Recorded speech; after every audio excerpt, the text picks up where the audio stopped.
Bismillahirrahmanirrahim. Assalamu alaikum. In this video lecture, I am going to talk about a very important topic, pelvic fracture, its initial assessment and management. Pelvic fracture are a very serious injury. It's a significant morbidity and the mortality. So early recognition and the workup and assessment and the management is very important to save the life of these patients. It's not going ahead. So the pelvic bones, the pelvic bones, they are held together with a very strong ligaments. So that means pelvis it's very stable, and the unstable fractures, they usually occur as a result of high energy trauma because the extreme force is required to disturb this pelvic ring. So in the young patients, these pelvic fractures typically occurs in road traffic accidents, and in elderly patients, they usually occur um, because of the falling from height, and the bones are osteoporotic. That means their bones are weak. So these fractures usually occur in elderly patients, and these are low energy trauma. So a unstable pelvic fracture, which are severe pelvic fracture, they have associated injuries. The 90% risk of associated injury, particularly the injury to the head, chest, and the abdomen, and the 30% risk of the intra-abdominal bleeding in patient with severe pelvic injuries. So the patient might have the other injury to for example, they might have an injury to the urethra, uh, injury to the urinary bladder, the injury to the rectum, and these patients might have the fracture of the extremities as well. So pelvis is a source of hidden bleeding. So once the bones get fractured, the patient starts bleeding from the fracture sides, from the soft tissues, and a lot of the veins and the vessels they are lying in the pelvis. The patient starts bleeding. So the pelvis has a potential space in which the blood starts accumulating. So that means it has a potential to accumulate a lot of amount of blood in the pelvis. So resulting in the severe pelvic fracture, they have the mortality up to the 40%. So because of this hemorrhage, what are you going to learn by this lecture? So at the end of this lecture, you will be able to identify the anatomical structures of the pelvis, which are critical in assessing the patient with the pelvic fracture. You will be able to describe the classification of the pelvic fracture. You'll be able to discuss how to assess the pelvic fracture patient, and you will be able to formulate the management plan for the patient with the pelvic fracture. So this lecture, I'm going to cover the anatomy of the pelvis, the mechanism of injury of pelvic fractures, the classification, the assessment, how to assess the patient with the pelvic fracture, and what are the management principles, what are the complications of the pelvic fractures. And we will have a summary of the whole discussion. So let's start. So the pelvis, it comprises of three main bones, the hip bones on both the sides, and the posteriorly the sacrum and the coccyx. These hip bones consist of the ilium, the ischium, and the pubis.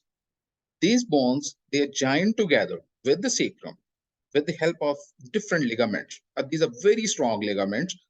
They, these ligaments hold the bone together. These are very strong ligaments, and they are the extreme force is required to disrupt the pelvic ring. And within the pelvis, there are different organs are present. In the male patients, you will find the urinary bladder, prostate, urethra, the posterior the rectum, and the female patient, the urogenital organs like the uterus, vagina, urinary bladder, and the rectum. And these organs may get injured during the pelvic fracture because the fractured bone, the fragments may get impacted into the bladder, into the urethra, into the rectum, and these organs may get injured very easily.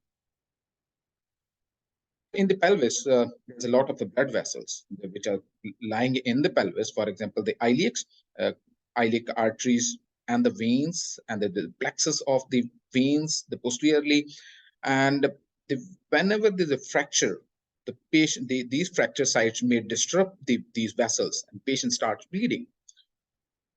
Similarly, the pelvis also contains a lot of nerves. So the sacral plexus and the lumbosacral plexus. So whenever there's a fracture over here, these fracture fragments may injure the nerves. So in a patient with the pelvic fracture, so there are a lot of injuries can happen. It's not only the fracture of the bones, the fractured bones may lead to the bleeding from the fracture site, from the disruption of the pelvic veins, and the different organs which are lying in the pelvis, they may get injured. Similarly, the nerves, the different plexus, they may get also injured.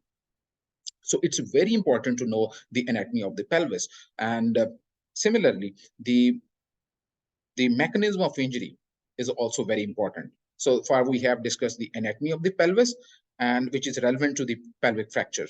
So let's move on to the mechanism of injury.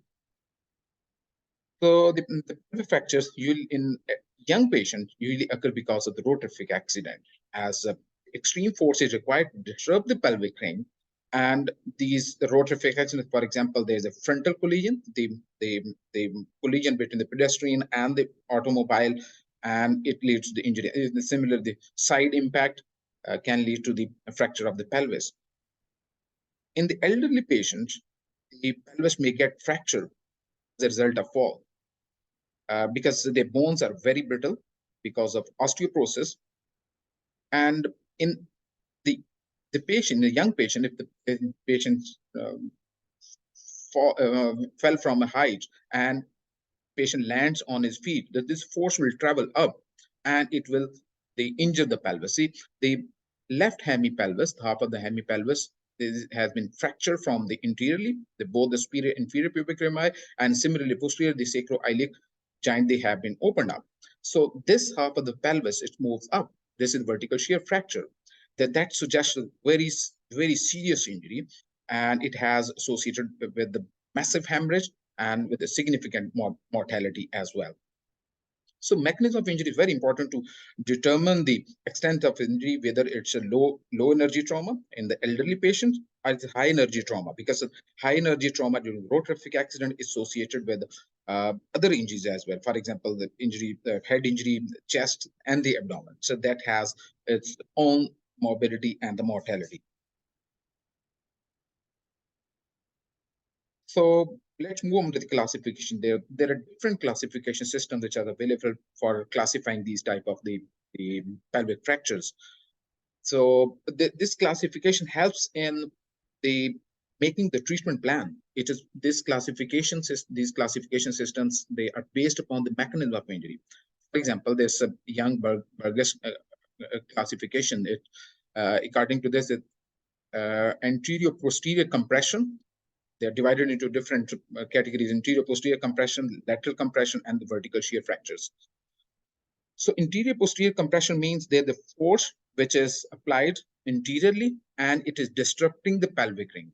And it's opening the pelvic bones. It's opening the pelvic cavity. It's just like opening the book, and resultantly the pelvic volume is increasing. So as the severity of injury is increasing, the volume of pelvis is increasing. So much so that several liters of the blood can accumulate in the pelvis, and which has its own mortality, the increasing hemorrhage. Similarly, the lateral compression. Lateral compression means there's an impact from the side. So starting from the lateral compression type 1 to type 3. So type 3, type 2, and type 3. These are unstable injuries. So the lateral compression and the vertical compression, vertical shear fractures, whenever the patient has history of landing on the feet with the landed with the history of fall and landed on the feet, it leads to the vertical shear of the hemipelvis. So these two types, anterior compression 1 and lateral compression 1, these are the stable fractures. That means they have very low risk of the hemorrhage and associated injuries. But these type of the injuries, they are unstable fracture. They signify that these are severe injuries, and they have the significant mortality and morbidity as well. Now we have talked about the classification, the mechanism of injury, anatomy of the pelvis. So let's move on to the assessment. How are you going to assess the patient once you receive this type of the patient in the emergency department? So obviously, whenever you see a polytrauma patient, you have to start off with the primary survey, resuscitation, and the adjunct. So the primary survey, the aim of the primary survey is to identify and manage the most immediately life-threatening uh, injuries first and follow the ABCDE protocol. So you have to ensure that whether the airway is it is maintained, whether you have to require a definite airway in the form of endotracheal intubation. And once you have established that the airway is patent and it has been maintained, so you have to establish whether the patient is breathing and is he ventilating, the saturation is okay, you have to give him oxygen, and then you have to assess the circulation part with the help of by assessing the pulse, whether there's any tachycardia, the capillary refill, is it delayed, and the blood pressure as well. So, and the rapid neurological assessment of the patient, whether the patient is conscious or unconscious, and you have to completely undress the patient because these are the patients they have a associated injuries. For example, they may have the head injury, chest, the injuries of the um, limbs as well. So you need to completely undress the patient. And during the primary survey, it's very important to assess whether this patient is having a severe pelvic injury. So how can you come to know that whether the patient is having a severe pelvic injury? So one of the tests is to assess the pelvic stability. So this test actually assesses this by helps in assessing the stability. You apply the you hold the, in this thing. This picture is demonstrating how to assess the pelvic stability. The two hands are placed at the eyelid crest, and you have to push the pelvic bones inside, inwards and outwards. If you feel any movement, then that means it's the pelvis is unstable. But the problem with this test is that at times it doesn't help to elicit the correctly identify the pelvic unstable fractures. But at the same time, once you are moving the pelvis, so it increases the risk of the bleeding because of there's a blood clot has been formed and it has stopped the bleeding. Once you are moving the pelvic bones, it will aggravate the bleeding. So this test should be avoided.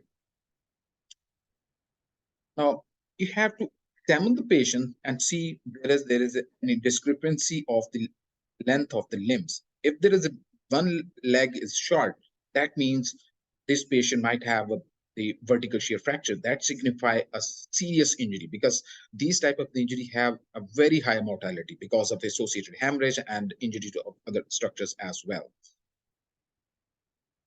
But during the primary survey, whenever you're suspecting that the fracture of the pelvis and the patient is hemodynamically unstable, you need to get the X-ray of pelvis. In this X-ray of the pelvis, you can see the distance between the pubic bones has increased. It is just like you have opened the book. It's open book type fractures. It's unstable fracture. It's a severe fracture with the potential of the massive hemorrhage inside the peritoneal cavity, inside the pre-peritoneal space. In this X-ray, you can appreciate the left hemipelvis has gone up. So the bones, they have been disrupted interiorly and the posteriorly. This is the vertical shear fracture. Again, this is a very serious injury. So during the primary survey, you also have to get a fast scan. That is the ultrasound of the abdomen to see whether there is any free fluid in the abdomen. In the trauma setting, if you find any free fluid in the abdomen, so that suggests the bleeding inside the abdomen. So this is very important to rule out the intra-abdominal bleeding as well. This is because these patients may have associated intra-abdominal bleeding.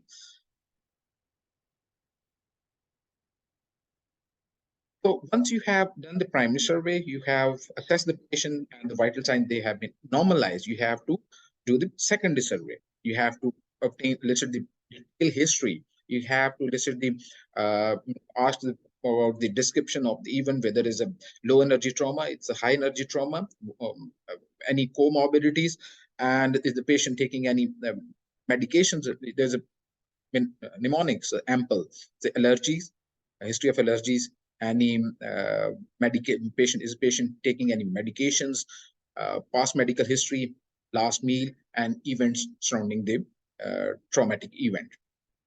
You have to perform the head-to-toe examinations because the aim is to identify the missed minor injuries. So you have to perform a detailed head-to-toe examination. And the examination of the spine and the extremity is very important because these patients, they usually they have the injury of the spine and the extremity as well.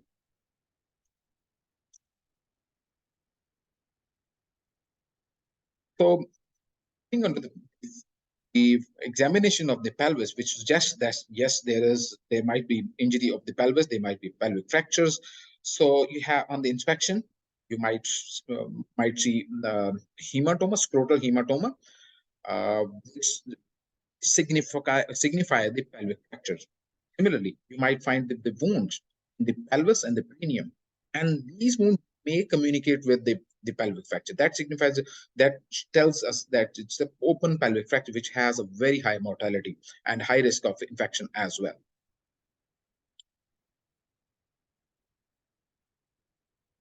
Similarly, if you find a blood at the urethral meatus, that shows that there might be a urethral injuries.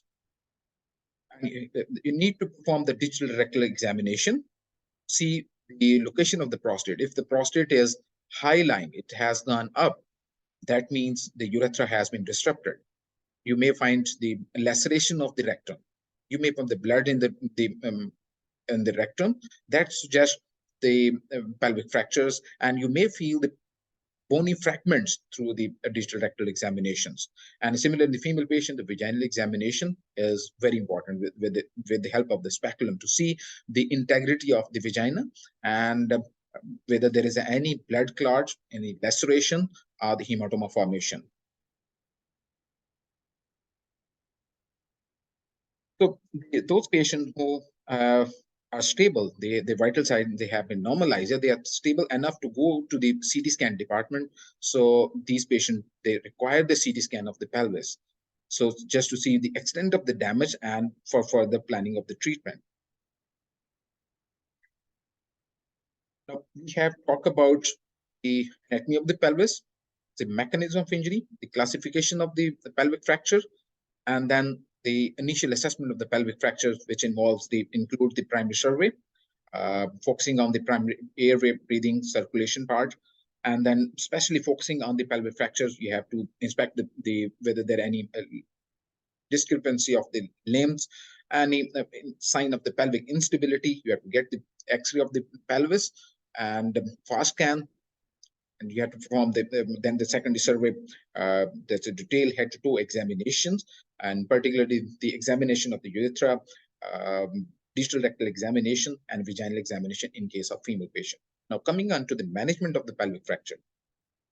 So the management of the pelvic fracture requires a multidisciplinary team, which includes the orthopedic surgeon, general surgeon, anesthetist, interventional radiologist. So they all work together in order to manage such kind of the patient, because these are the complex injuries. And in order to save the life of the patient, you have to ask three questions whenever you face severe pelvic injuries. Is this patient at high risk of massive bleeding?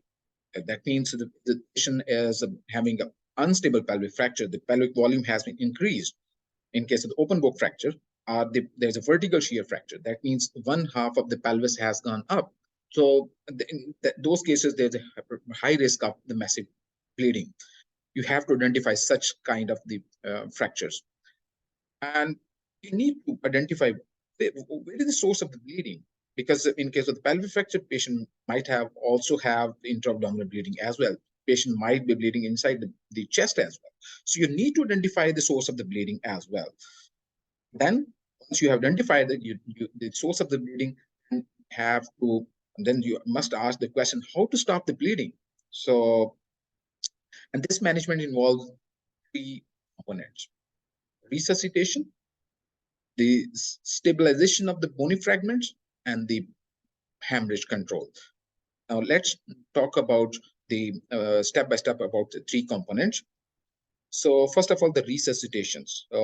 Whenever you see a trauma patient, you start resuscitation during the primary survey after maintaining the airway and giving the oxygen. And you start up with the tube or IV cannula, start up with the crystallite, the warm crystallite, and at the same time you have to assess the urine output as well. But in case of urethral injury, urethral might be contraindicated. So we will talk about urethral injury a little bit later in this lecture. So once you are resuscitating, the aim of the resuscitation is to prevent these patients to enter in the lethal triad of the acidosis, hypothermia, and the coagulopathy. So whenever you're giving the fluids, lot of fluids, crystallites, particularly if they are cold, and the patient is already exposed, they're already hypothermic, they're already in coagulopathy because of the trauma. So that worsens the coagulopathy because these crystallite they are not having any coagulation factors. So they actually they dilute the coagulation factors. So that aggravates the coagulopathy. These patients, they start bleeding more. So how can you prevent these prevent the patient entering into the lethal triad? So you can prevent them by restricting the IV fluids, by giving them minimal amount of the fluid which is required for the resuscitation, and using the products during the early phase of resuscitation with RCC, fresh frozen plasma, and the platelets.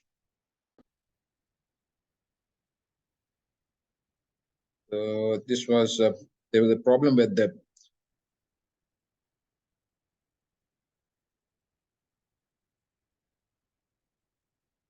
there was a problem with the internet connectivity. So we were yes. So the resuscitation comprises of the fluids, the blood products. The blood products are very important. Similarly, giving the injection trazamine is also very important, particularly if you have received the trauma patient within a few hours, within the 3 hours. The injection trazamine also reduces the mortality because of the hemorrhage. Now, you have resuscitated the patient with the help of the blood products and the fluids, but you need to stop the tap as well. Because if the patient is bleeding, you have to stop the bleeding as well. And how can you stop the bleeding? There are different ways. So the simple and easiest way is to apply a pelvic binder. You can use a simple sheet of cloth in the field, in the trauma setting as well. So the purpose is to close the pelvis, to reduce the volume of the pelvis, to hold the pelvic bones together so that we are reducing the volume, we are reducing the potential space for the blood to accumulate in the pelvis. So the different ways of applying the pelvic binders. And the most important thing is that the center of the binder should be at the greater trochanter. So the binder actually they bring the pelvic bone inwards and it reduces the volume and it helps in stopping the hemorrhage. So this video actually, this is a short video which um, demonstrated the initial assessment and the management of the patient of with pelvic fracture, uh, and also demonstrated how to apply a pelvic binder.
So, so once you have applied the pelvic binder, so that is the temporary stabilization of the pelvis.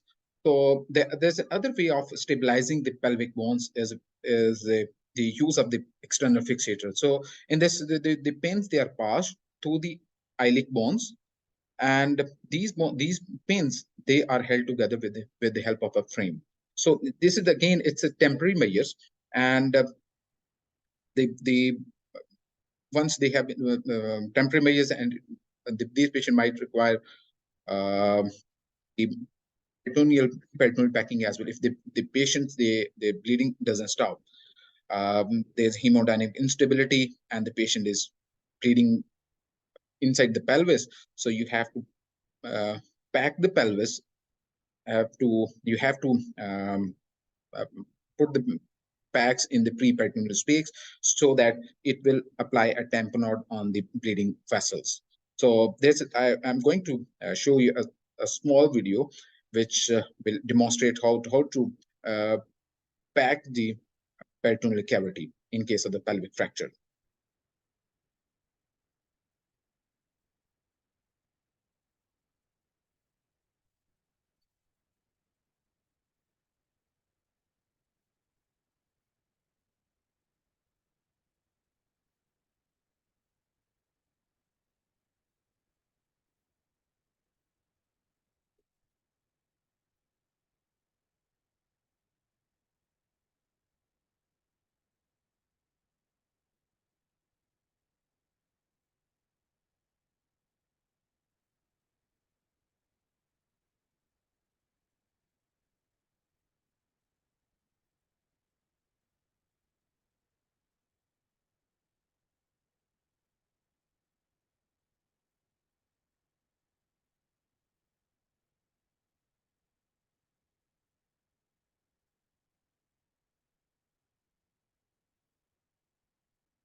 So in this video, they have been demonstrated the how to pack the pre-peritoneal space, but they have used a long midline incision, particularly if you are suspecting there's intra-abdominal injuries, associated injury. In that case, you need a long midline incision. Otherwise, you just need a fenestrine incision, that is the just incision just above the symphysis pubis, and you enter the pre-peritoneal space and pack the pelvic cavity, pre-peritoneal space.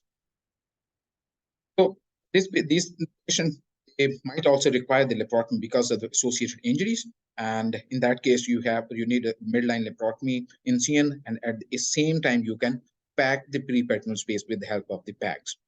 And at the same time, before doing the laparotomy, the orthopedic surgeon, they usually fix the pelvic bone with the help of the external fixator.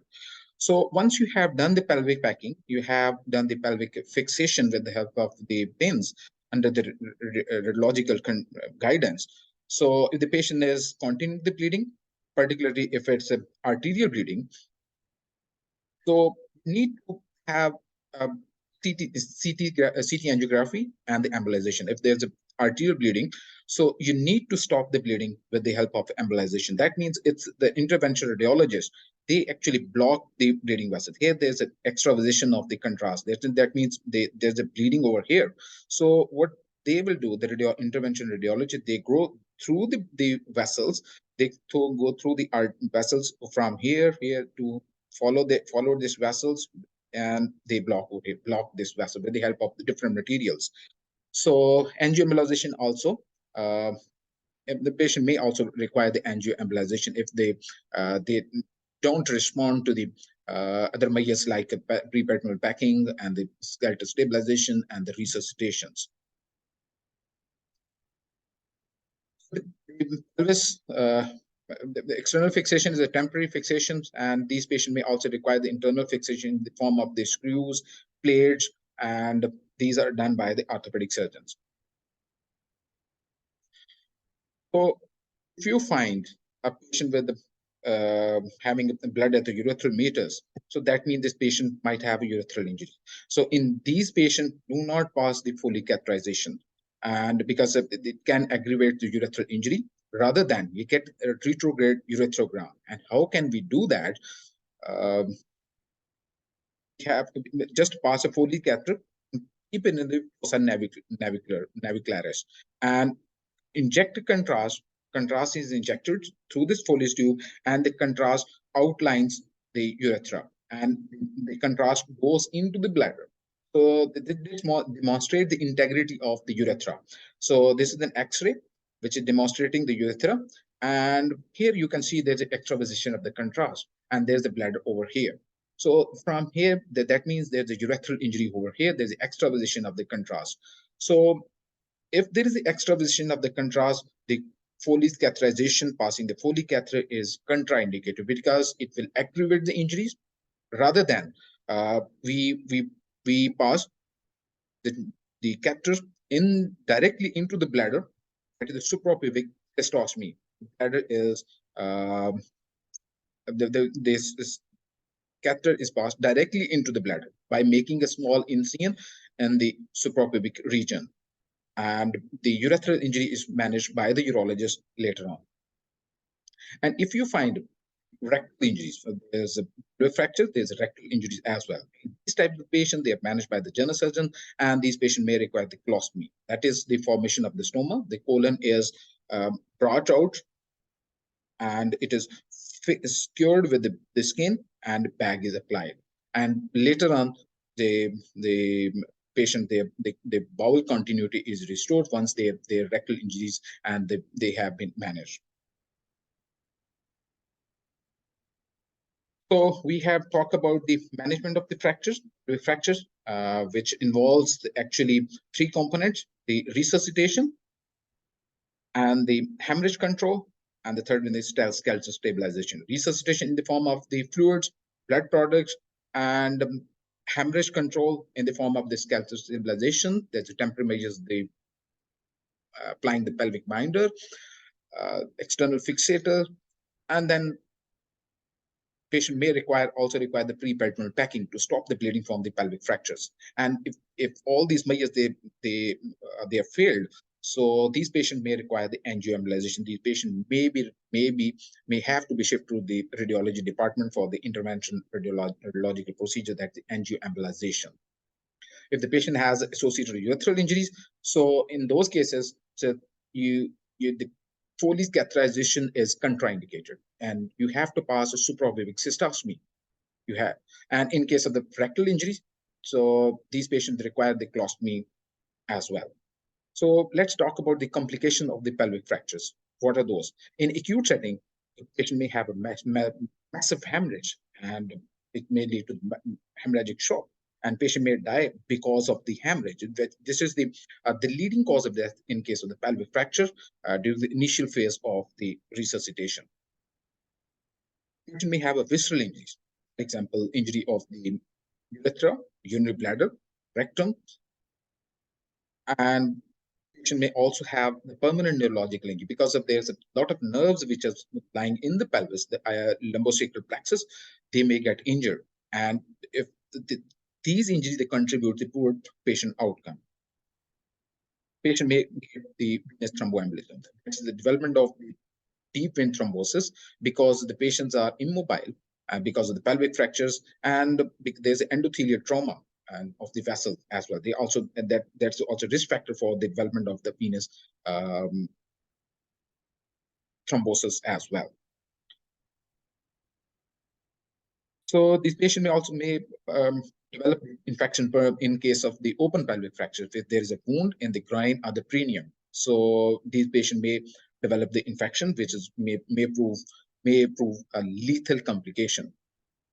This patient may remain immobile, and they may develop the disability because of the deformities, may have a chronic pain, and because of the chronic pelvic pain, it may last for a few years, and the patient may go into the depression as well. The patient may develop urinary and fecal incontinence, and a lot of patients with a severe pelvic fracture may also develop sexual dysfunction, which leads to the poor quality of the life of the patient. So we have talked about the complication of the pelvic fracture, which are the hemorrhage, which is the leading cause of the death in case of the pelvic fractures, infections, injury to the viscera, and injury to the nerves, the chronic pelvic pain, depression, urinary and fecal incontinence, and sexual dysfunctions. So let's this summarize the whole lecture. So what we have talked about in this lecture. So here are the key points. So high energy displaced fractures of the pelvis, they are significant source of morbidity and the mortality. So high energy trauma, and they lead to the displaced fracture. The fractured fragment they have been displaced, so that leads to increased volume of the pelvis, and it increases the possibility of the hemorrhage, and patient may lose a lot of blood in the pelvis, and that is the source of significant mortality. And these fractures are commonly associated with other injuries as well. And for example, injury of the head, chest, abdomen, fracture of the limbs. And these injuries should be managed by a multidisciplinary team comprising of the orthopedic surgeon, general surgeon, intervention radiologist, anesthetist. So the pelvic fractures can be classified according to their radiological appearance. And it helps in making the treatment plan because this classification is based upon the mechanism of injury, and it predicts the mortality as well and the requirement of the blood transfusion as well. Along with that, there are other factors as well which predict the mortality of the patient in case of the pelvic fracture. So in patients with displaced pelvic ring fractures, hemodynamic instability, the attention should be focused on three main things. What are those?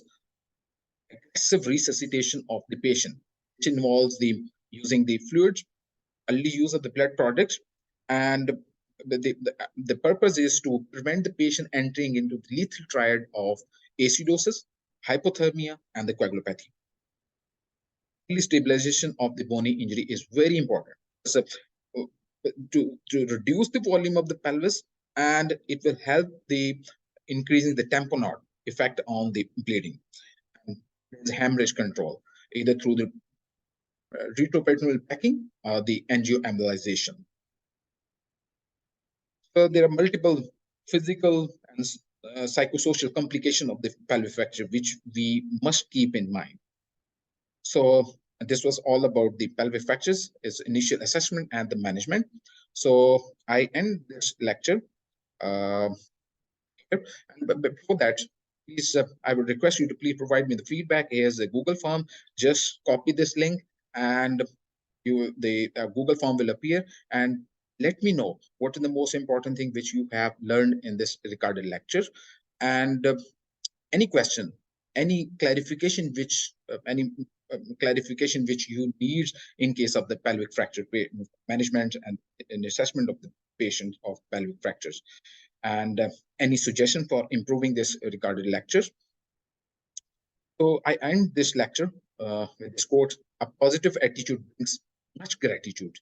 Think positive, be positive, speak positive, and do it every day. Make it a habit." Thank you very much.